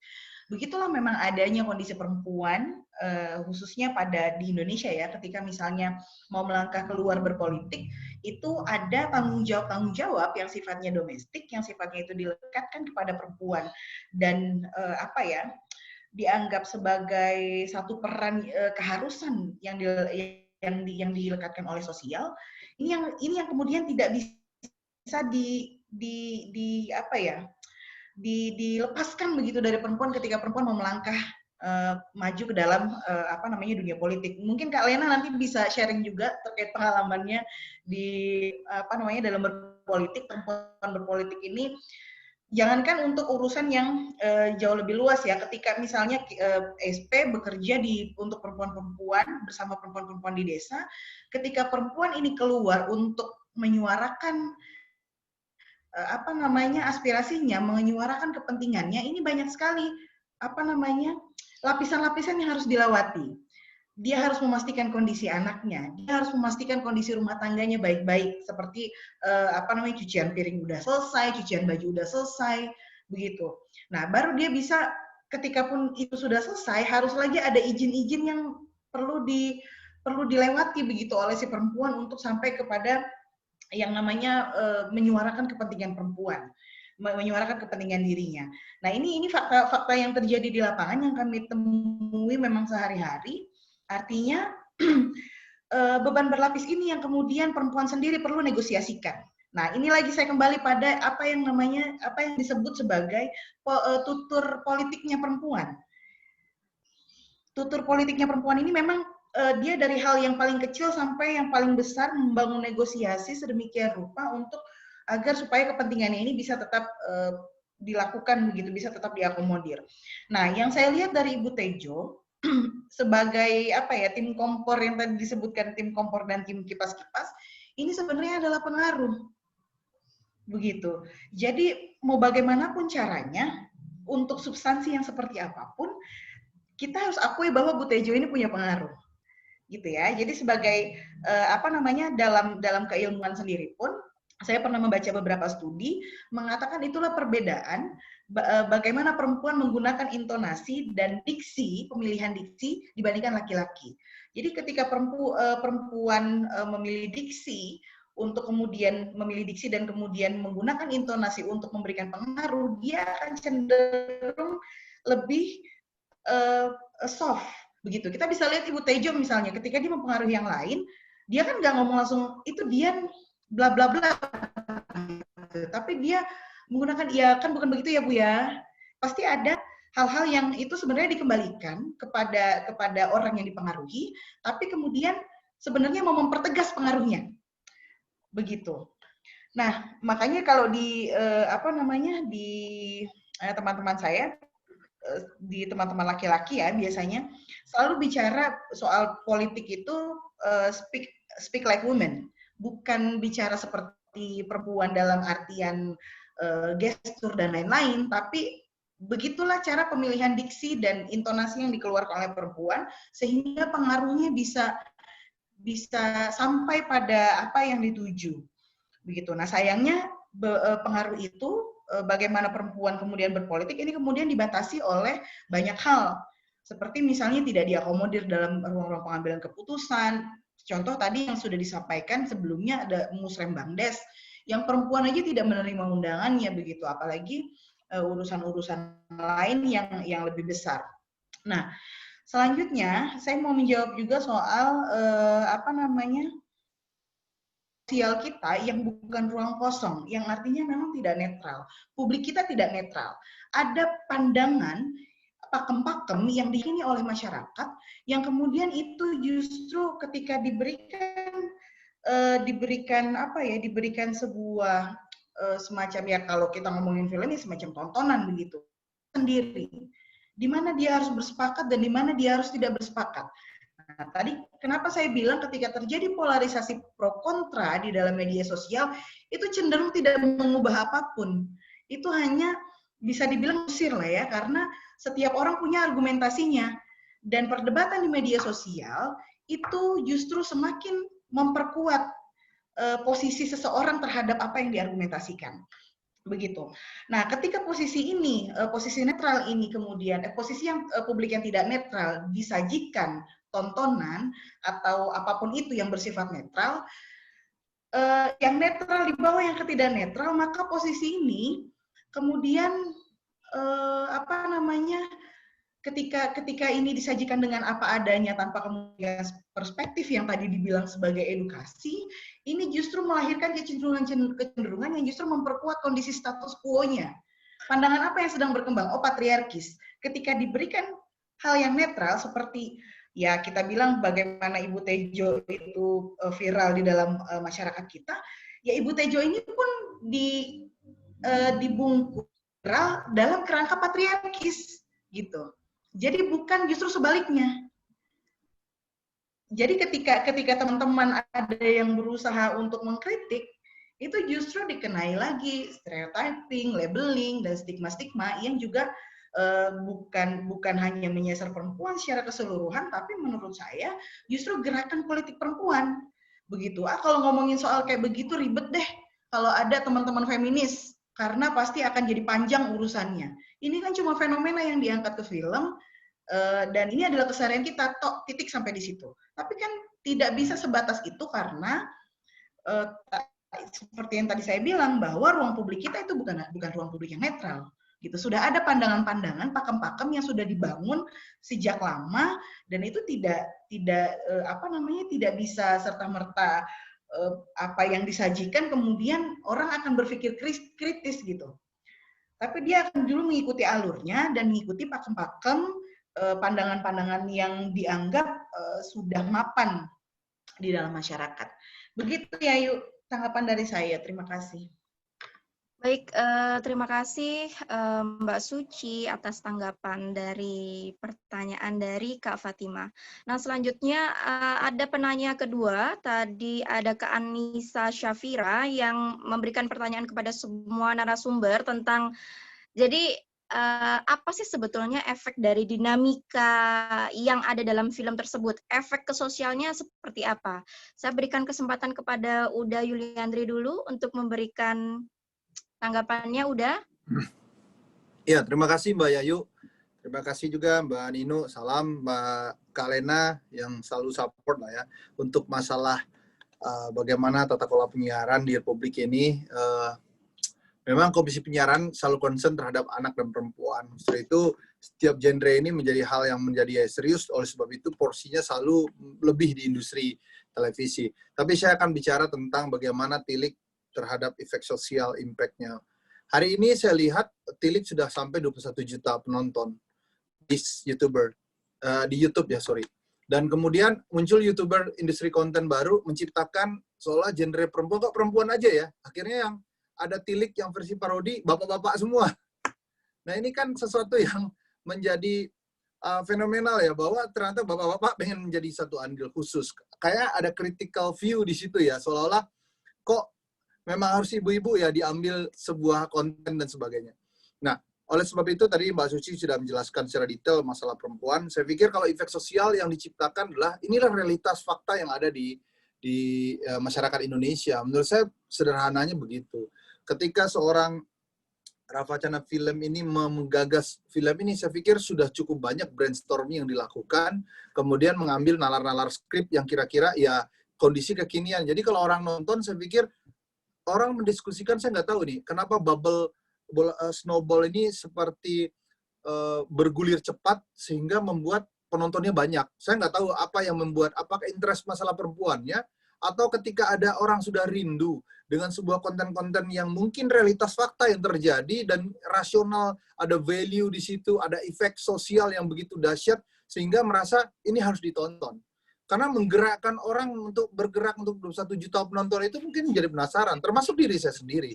Saya kalau nggak disampaikan oleh istri saya mungkin nggak tahu juga apa yang menjadi isu dari Tilik, walaupun saya juga concern dalam hal dunia sineas. Tapi semua sineas sekarang pada care dalam kondisi ini. Ada something spesial di Tilik. Salah satunya ada efek. Resonansi efek yang diciptakan dengan hal-hal yang konstruktif dan positif. Terlepas dalam genre perempuan ataupun situasi-situasi ada, kalau dalam hal saya adalah impact, misalnya segala sesuatu itu hari ini teknologi informasi membuat situasi gaduh. Kadang-kadang saya berasumsi sebagai orang bidang di komunikasi, opini yang diulang-ulang kemudian bisa menciptakan fakta. Artinya, itulah Republik hari ini. Jadi dulu orang ketika ada fakta kemudian didiskusikan baru jadi opini masyarakat, kan begitu. Sekarang enggak. Opini yang dimulai dari Bu Tejo, siapa namanya yang Ibu itu semua mendiskusikan begitu banyak dengan varian masing-masing. Akhirnya opini yang dimunculkan akhirnya membuktikan fakta. Nah, yang susahnya dalam sebuah skrip atau alur atau flowchart dalam sebuah film, itu kan nggak bisa ditebak. Itu yang dilakukan yang saya bilang saya selalu bicara drama yang paling bagus hari ini yang mudah kita tiru adalah Korea Selatan. Itu nggak unpredictable. Nah, ketika endingnya orang berpikir, opini yang ciptakan, jangan-jangan opininya ini si dia ini orang baik atau enggak sih? Dan fakta ini kemudian bergulir, tiba endingnya kalau bahasa tadi Kalena bilang anti klimaksnya, loh kok tiba-tiba kok dia menjadi apakah simpanan, apakah jadi istri siri dari seorang siapa namanya bapaknya Fikri gitu kan? Itu hal-hal yang muncul asumsi. Tapi plot twist ini yang membuat situasi yang wah Indonesia udah berpikir ke sana ya begitu. Walaupun value apa yang mau kita ambil ini yang menjadi catatan bagi masing-masing ya.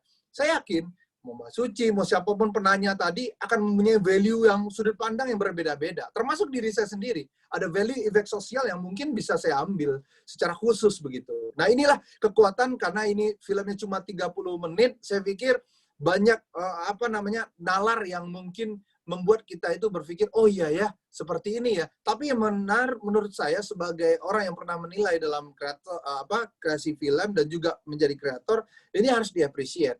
Nggak mungkin flow 30 menit itu orang bisa mampu mengunyah-ngunyah dan langsung menelan pengetahuan yang begitu jelas dan detail ternyata, oh iya ya, begitu. Itu yang poin yang paling saya appreciate dari Tilik hari ini. Kalau masalah perempuan udah dijawab total sama Mbak Suci tadi. Mungkin lanjutannya silakan Mas Pujo. Mungkin itu Mbak Yayu dari pandangan saya. Baik, terima kasih udah atas responnya udah. Berikutnya saya berikan kesempatan kepada Mas Pujo. Silakan Mas Pujo. Oke, terima kasih. Ini menarik tadi karena juga disinggung-singgung ini hanya kelakar saja sih, hanya intermezzo aja. Jadi disebutkan perempuan nih kayaknya nggak pernah diundang ke musrenbang gitu.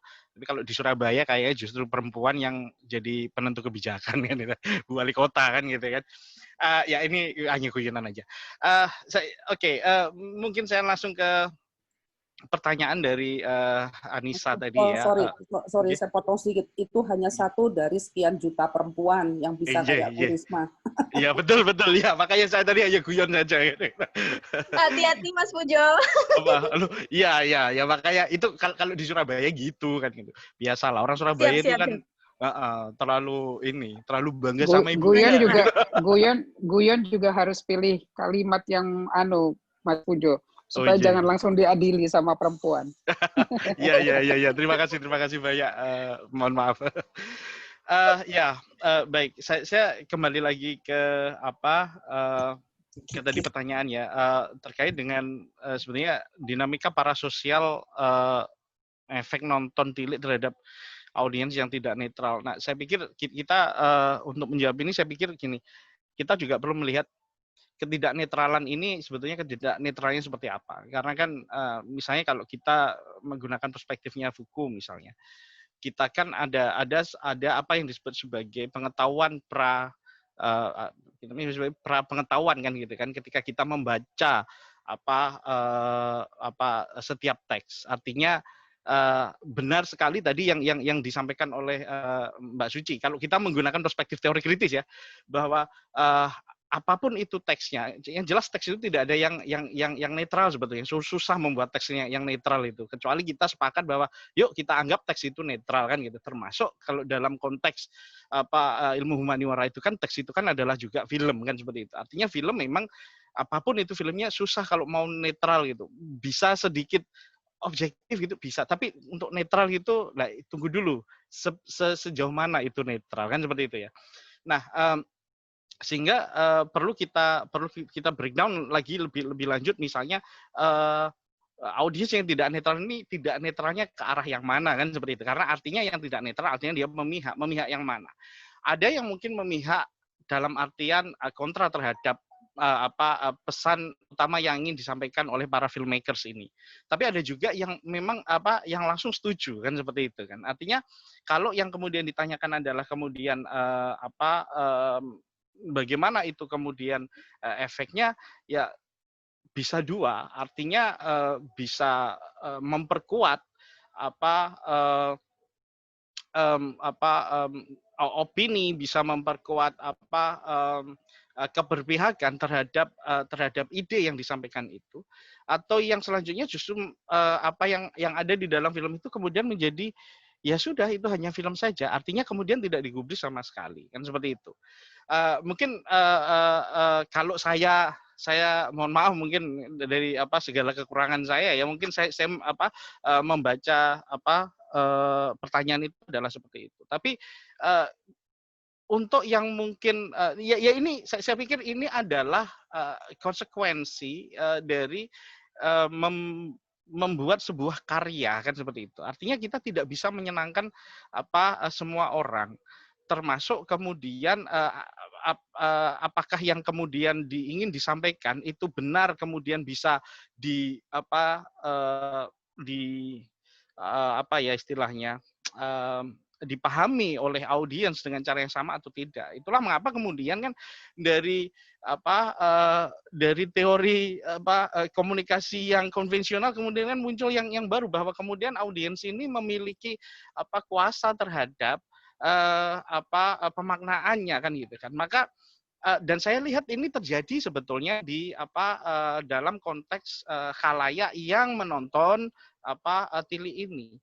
Jadi seakan-akan kemudian apa yang disampaikan oleh author-nya itu menjadi dalam beberapa konteks yang beberapa percakapan di dunia maya kan saya melihat justru kemudian menjadi tidak berarti apapun. Pokoknya aku kayak gini nih pendapatku kan gitu. Itu bagi yang kontra, bagi yang ini enggak, maksudnya dia seperti ini. Dan saya rasa ya seperti itu permasalahan media. Itulah kenapa media menjadi sebuah barang yang dipelajari secara khusus, karena memang sekali lagi saya pikir saya kembali lagi pada proposisinya Derrida yang mengatakan bahwa nggak ada teks itu yang kemudian atau juga dalam hal ini adalah media yang kemudian benar-benar dia itu netral gitu ya. Tapi kita bisa melihat kadar objektivitasnya itu seperti apa. Mungkin itu bisa kita. Tapi kalau netral saya pikir tidak. Dan untuk preventif dan yang lain sebagainya mungkin ini yang perlu inilah yang menjadi PR kita bersama ya. Inilah kenapa kita semuanya yang ada di sini, siapapun itu, apapun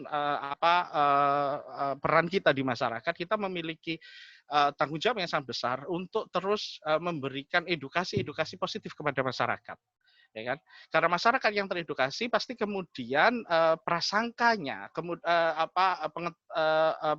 pengetahuan yang ada dalam sistem kognisinya itu pun juga akan baik. Kan seperti itu. Artinya ketika untuk bisa menjadikan orang atau menjadikan lingkungan maya kita, lingkungan dunia maya kita, internet kita itu agar tidak isinya hate speech melulu, maka langkah yang sangat besar yang harus dilakukan adalah juga untuk mendidik para warganet ini untuk kemudian menjadi jauh lebih dewasa, menjadi jauh lebih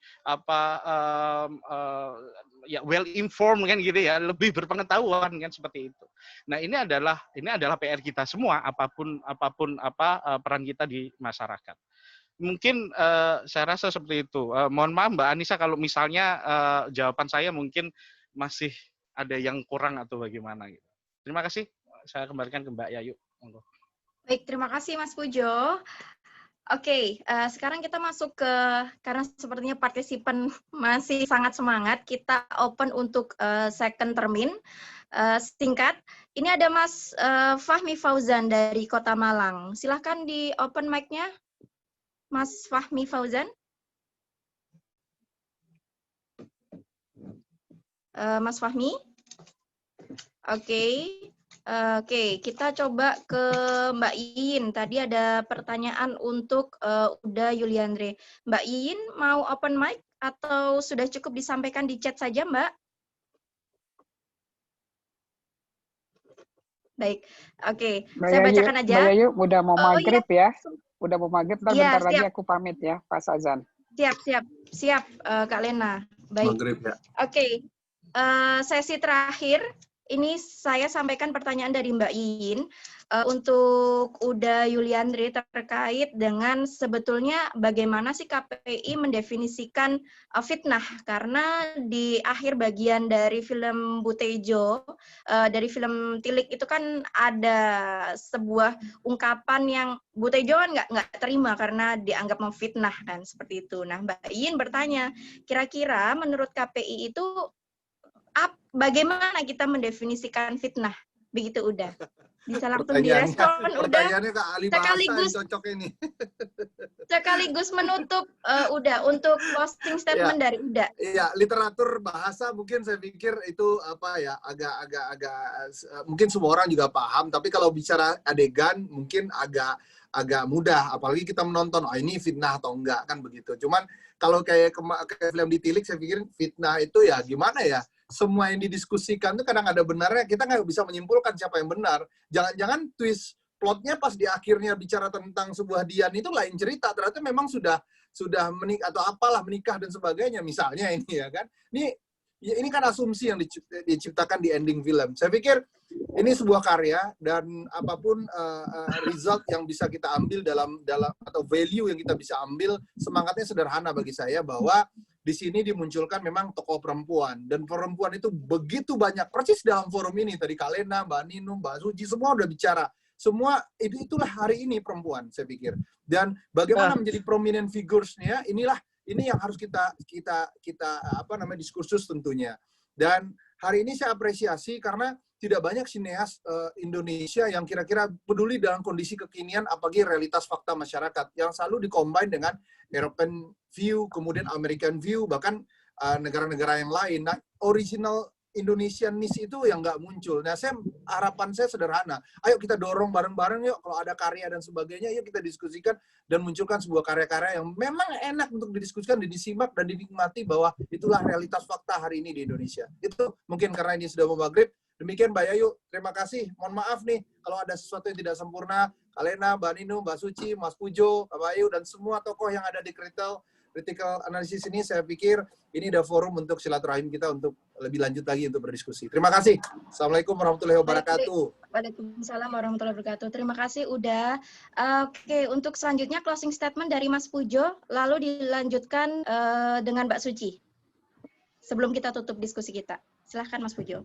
Iya, mungkin ini yang ingin saya sampaikan, bahwa kembali saya menegaskan bahwa cara kita melihat segala fenomena yang kemudian disampaikan oleh media itu merupakan sebuah perjalanan panjang proses menempa intelektualitas kita. Artinya begini, kalau kemudian fenomena di masyarakat kita kemudian masih terjadi polarisasi dan lain sebagainya terkait dengan isu yang satu ini saja, kan seperti itu ya, itu kemudian masih berbagai macam. Artinya memang ini adalah tugas besar bagi kita untuk kemudian terus kemudian memberikan hal-hal yang positif, edukasi yang baik kepada masyarakat, siapapun kita.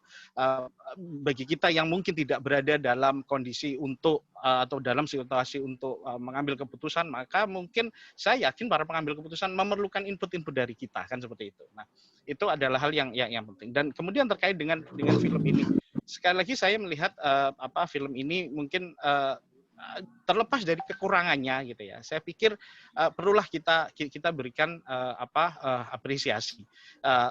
Kurang iya pasti kan gitu, tapi kan kita harapannya adalah ke depan semakin menjadi baik kan kayak gitu. Saya sangat menunggu sangat berharap ke depan ini akan muncul sinias-sinias muda perempuan yang akan mengangkat isu-isu perempuan kekinian kan kayak gitu. Yang mana kan itu hanya selama ini yang saya pahami kalau yang sering saya temui adalah hanya terbatas pada analisis deskripsi saja kan kayak gitu. Setelah itu kemudian tidak muncul lagi kan kayak gitu. Nah, saya sangat berharap seperti itu. Mungkin ini justru dari sini saya sepakat dengan Bu Lena tadi yang mengatakan harapannya ada nih jawaban dari film ini kan gitu kan. Yang dari sudut pandang authorship-nya itu adalah para perempuan semuanya. Karena kan di film ini kan memang autornya adalah laki-laki, scriptwriter-nya laki-laki, direkturnya laki-laki. Saya artinya begini, saya sangat optimis bahwa seandainya ini bukan seperti efek sambal ya, yang pedas doang habis gitu selesai. Saya sangat optimis kita bisa sebetulnya akan banyak hal-hal yang menarik yang terjadi terkait dengan perkembangan film-film kita, termasuk juga kemunculan sinias-sinias muda perempuan yang mengangkat isu-isu sosial, isu-isu yang selama ini mungkin tenggelam kan gitu ya oleh arus mainstream kan seperti itu. Itu saja mungkin dari saya. Terima kasih. Baik. Oke, terima kasih Mas Pujo. Selanjutnya Mbak Suci, silahkan. Dalam kata-kata terakhir saya di sesi hari ini, saya mau bilang bahwa dalam tutur perempuan itu ada kuasa.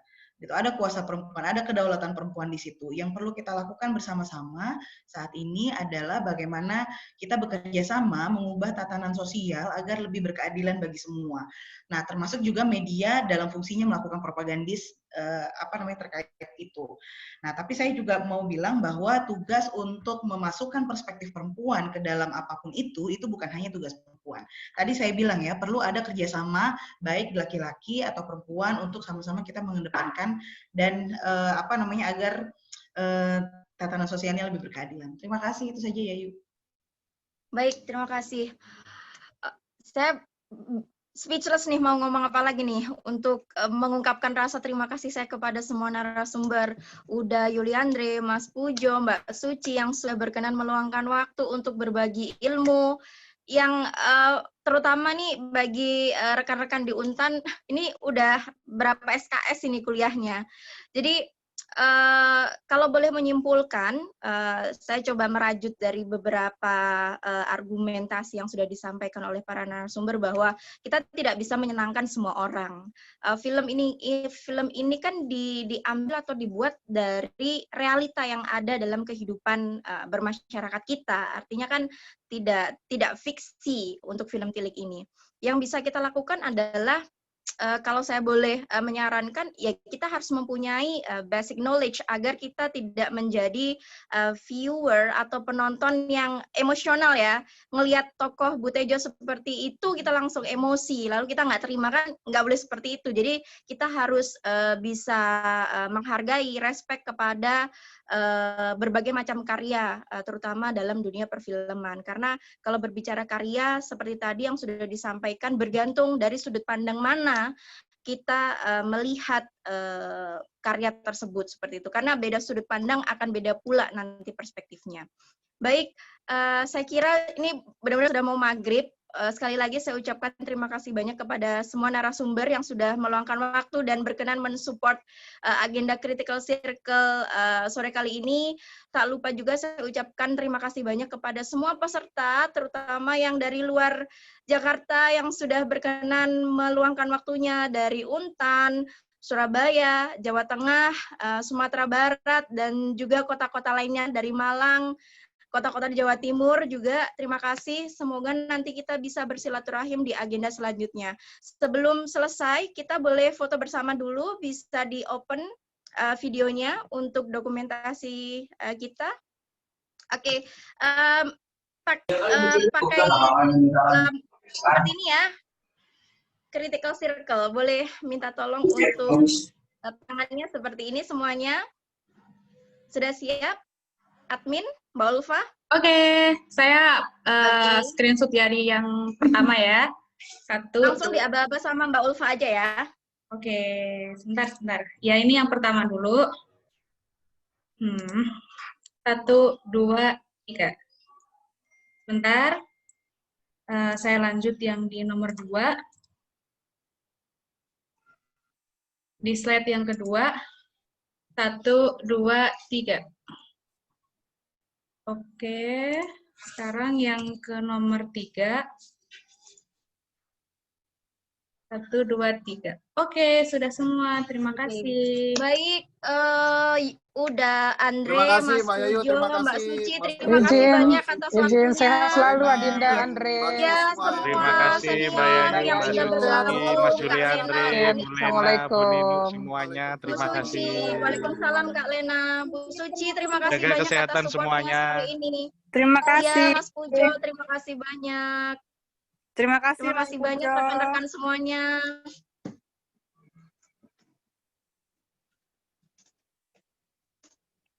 Makasih Ayu.